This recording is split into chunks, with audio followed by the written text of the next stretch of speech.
Hello, lovely people of the world. I am your host, Adrienne Lauren, and thank you so much for tuning into The Thriving Artist, the show where we discuss how creatives create flourishing careers. Our guest for today is a musician, speaker, and founder of the Female Entrepreneur Musician Training Platform, the Female Musician Academy, and the #1 award-winning Women of Substance radio music podcast. She draws from her own experience, both as a successful recording artist and a touring musician, and as a CEO of her own business to train, coach, and mentor musicians in marketing, entrepreneurship, and the business side of being an indie artist in an ever-evolving music industry.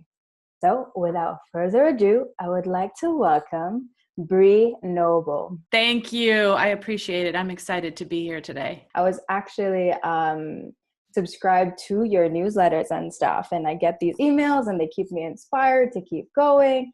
So I'm super stoked to have you here and have you. I always love to hear when people are reading emails. That's awesome. Yeah, right. It was working. So let's start where things all start, in the beginning.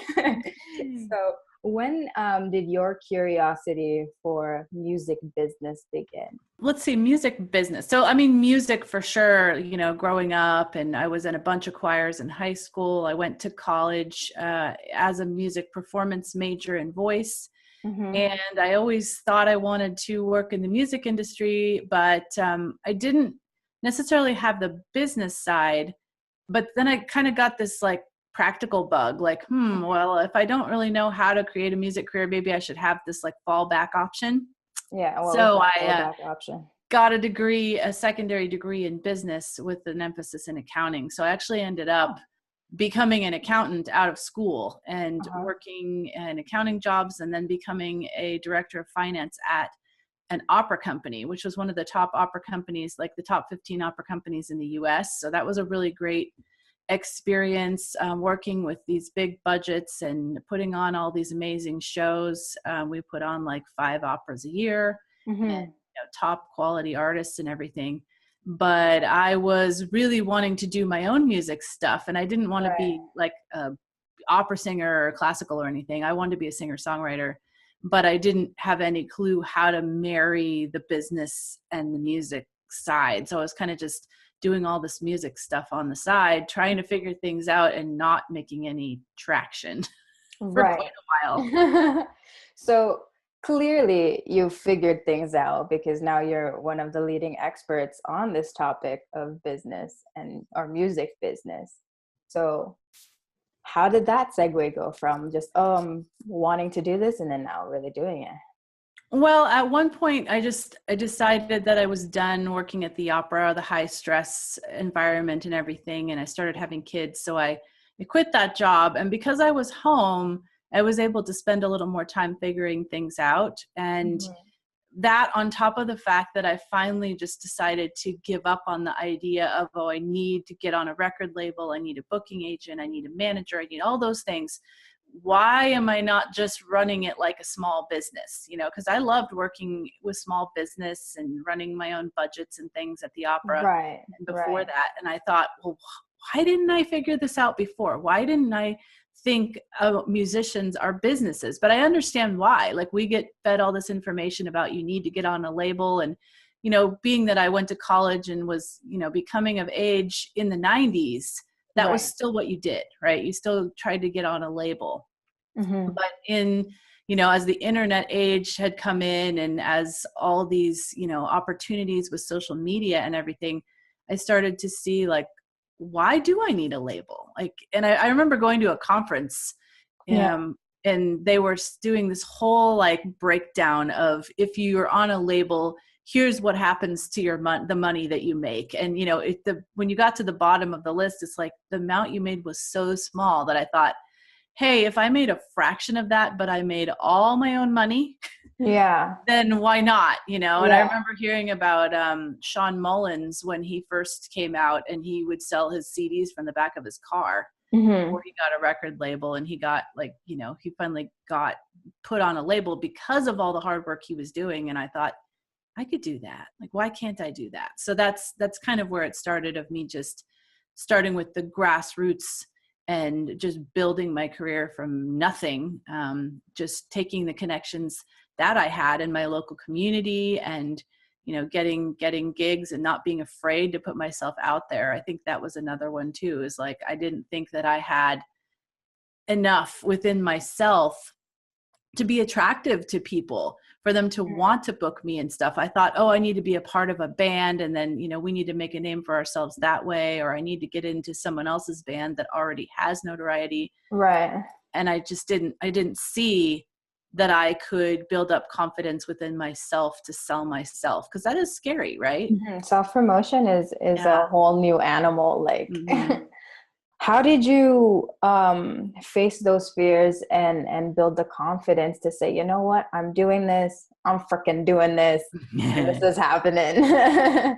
I think that I took it one step at a time. I kind of hit one of those, like, the pain was greater than the fear kind of positions. Like, I'm now over 30 and I'm running out of time kind of feeling. Right. And so I just put one foot in front of the other. So number one was I just went out there and did it and started just small, with what I had. And secondly, I started watching other artists that I really respected that were doing what I wanted to do, like in my local area or in my local state. So I had a few that I kind of was shadowing as far as like the kind of gigs that they do. I kind of watched like the way they operate online and how they networked.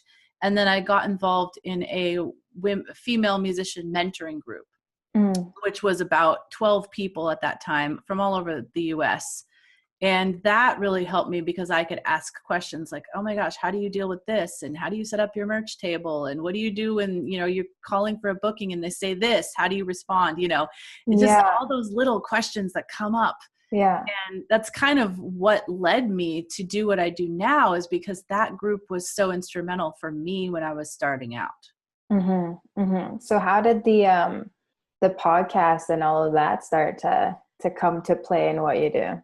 Well, as I was building my musician business as a musician, I started just interacting, like I said, with a lot of great female artists that were in my group that I was in, the mentoring group, and then other people that I would meet when I would go out and perform. And I'm like, man, there's so many great female artists, and I love to listen to music by female artists. Yeah. Why aren't I hearing these on the radio? So I just decided, well, I'm going to create my own platform. So that's how Women of Substance was born. It was an online radio station started in 2007. So, online radio was still kind of new.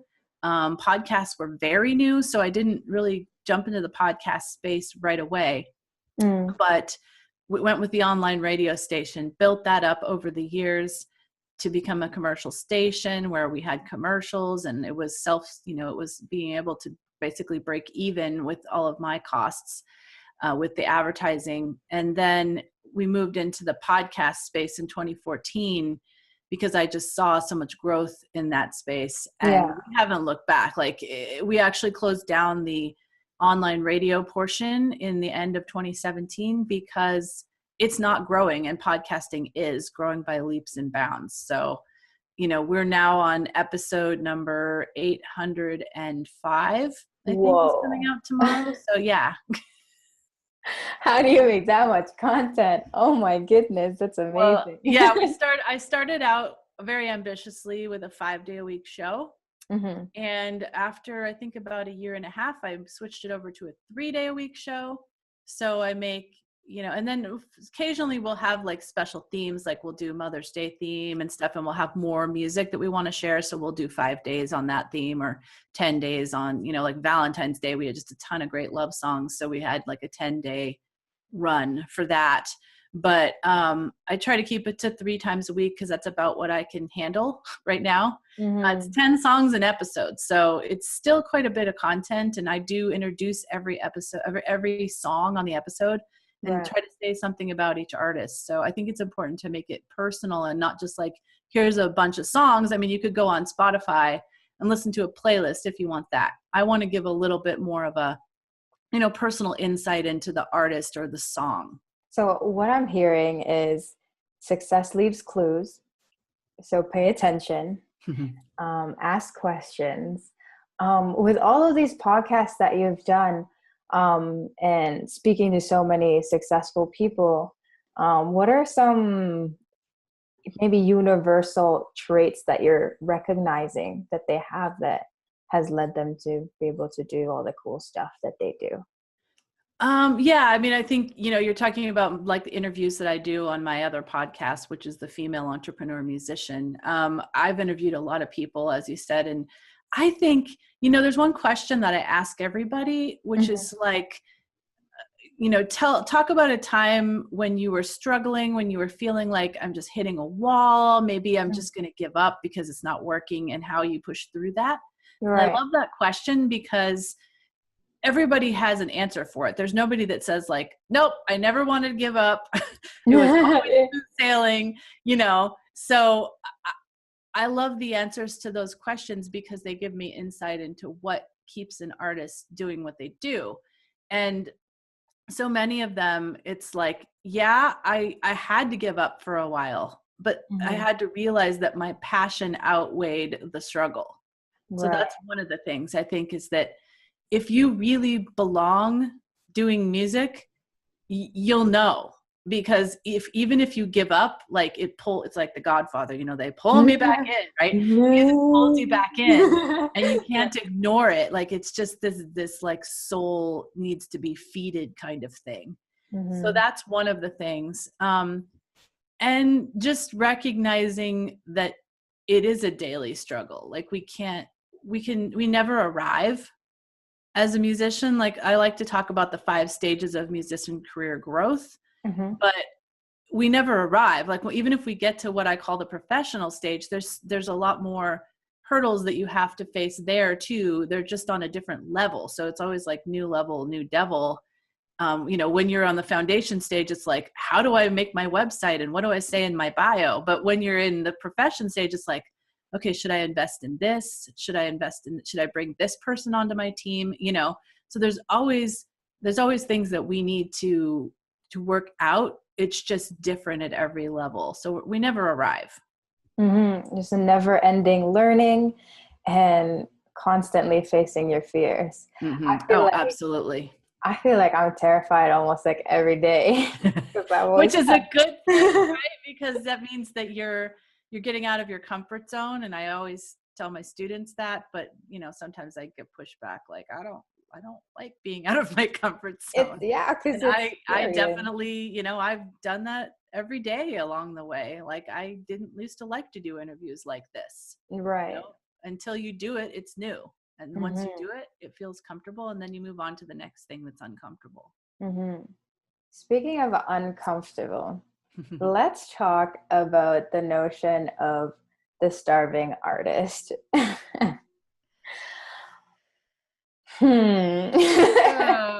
Yeah, it's a fun subject. I definitely think that there are, we pick up these things along the way. Sometimes they just become these core beliefs that we don't even realize are there. That artists don't deserve money. Like, that's, if you're gonna be an artist, you have to give up the idea of actually making money. And we just have to push through those limiting beliefs. And first of all, we have to realize we have them.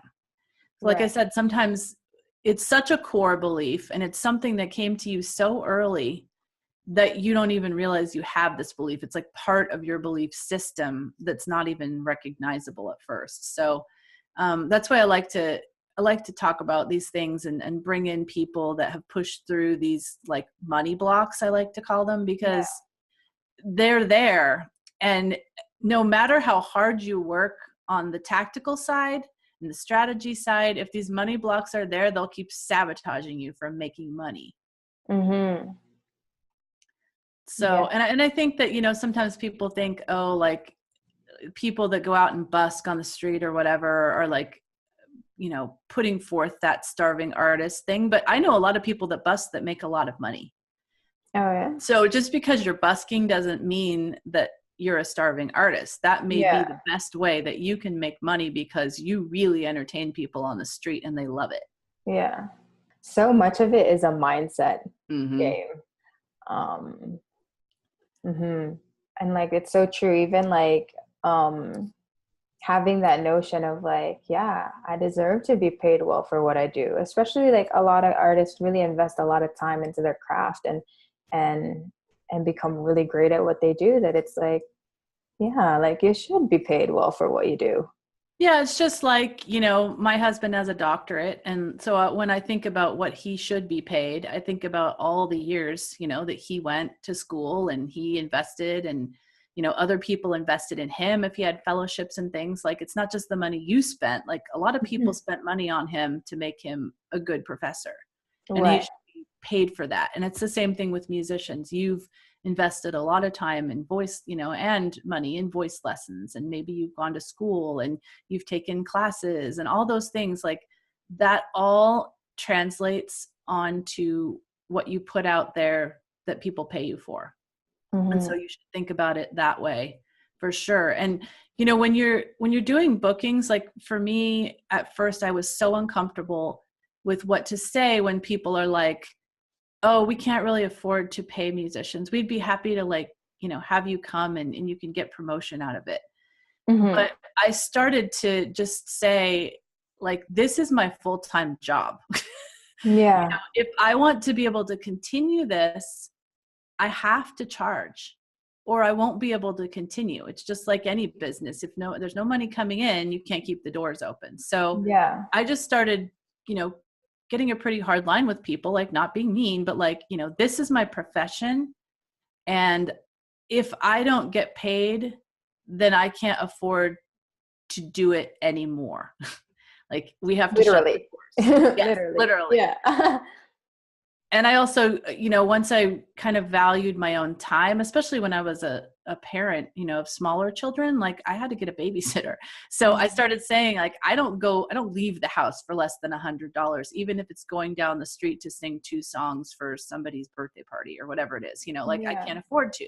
And that helped me have a hard line and not feel bad. And most of the time, even if I had to have a hard line with somebody, and they would understand, because I'd explain that all to them. And so a lot of times they would call back and like, oh, we got some donors to give extra money so we could have you for our event, or, we figured out how to reorganize the budget or whatever. If they want you, they'll figure it out. Amazing. I'm just like mentally like taking notes right now. Awesome. Okay. So when we were talking on the phone, we were talking about the importance of consistency and work ethic.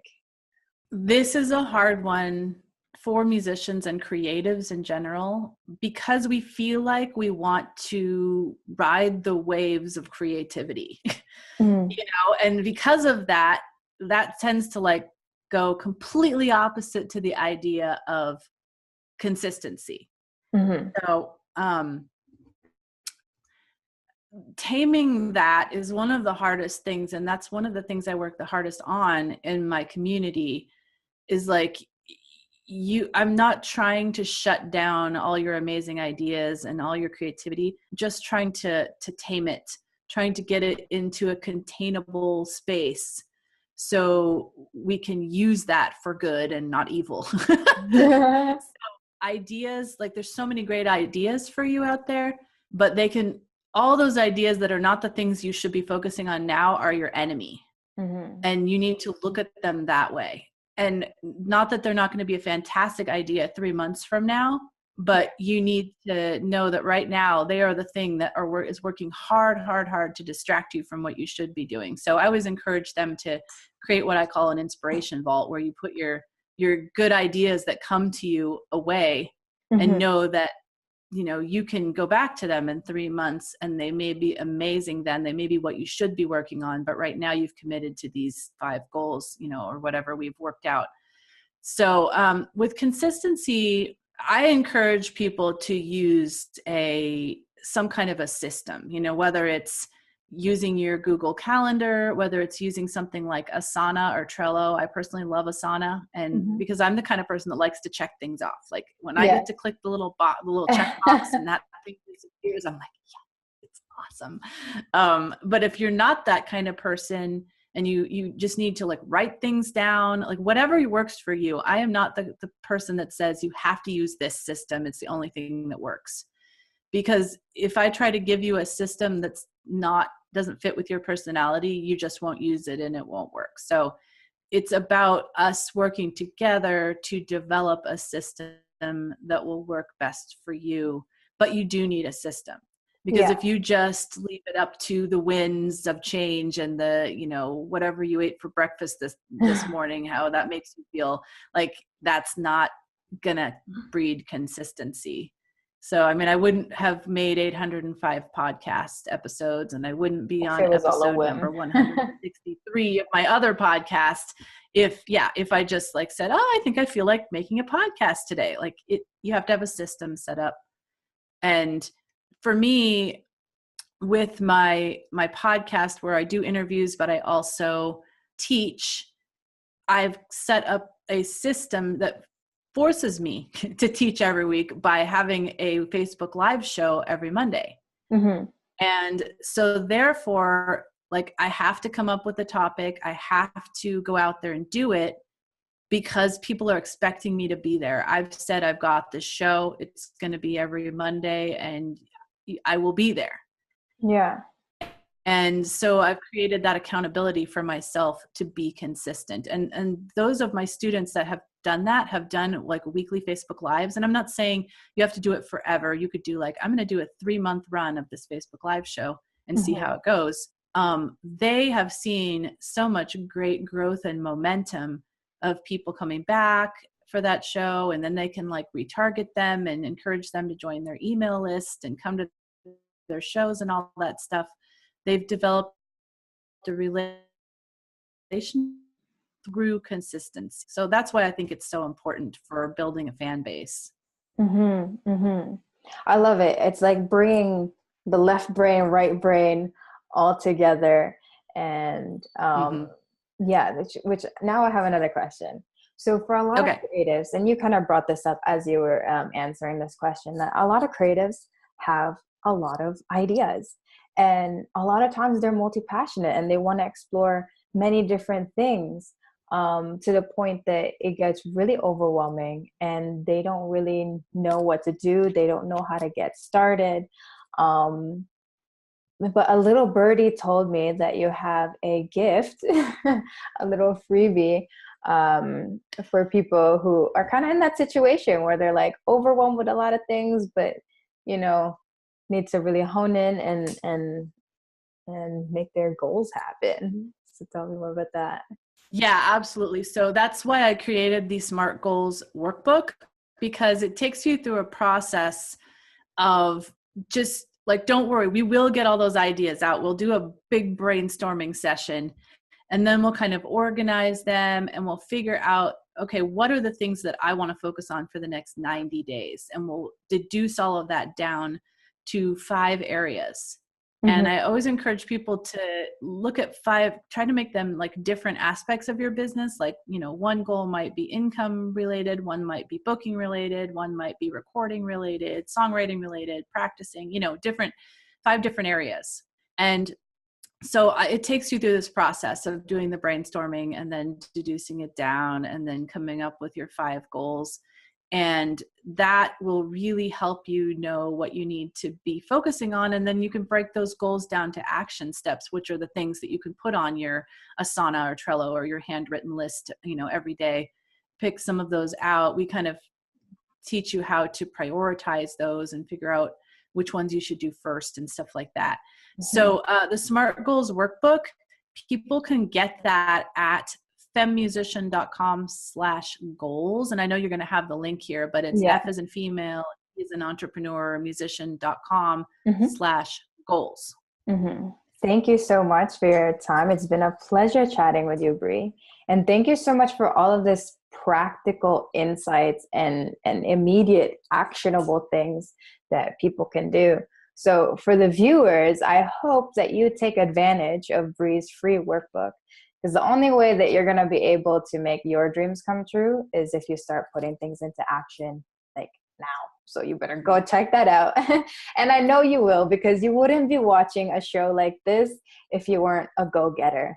So go get them, Tiger. Go get them. So I just want to do a quick, big thank you so much for taking the time to tune in to The Thriving Artist. This is the show where we discuss how creatives create flourishing careers.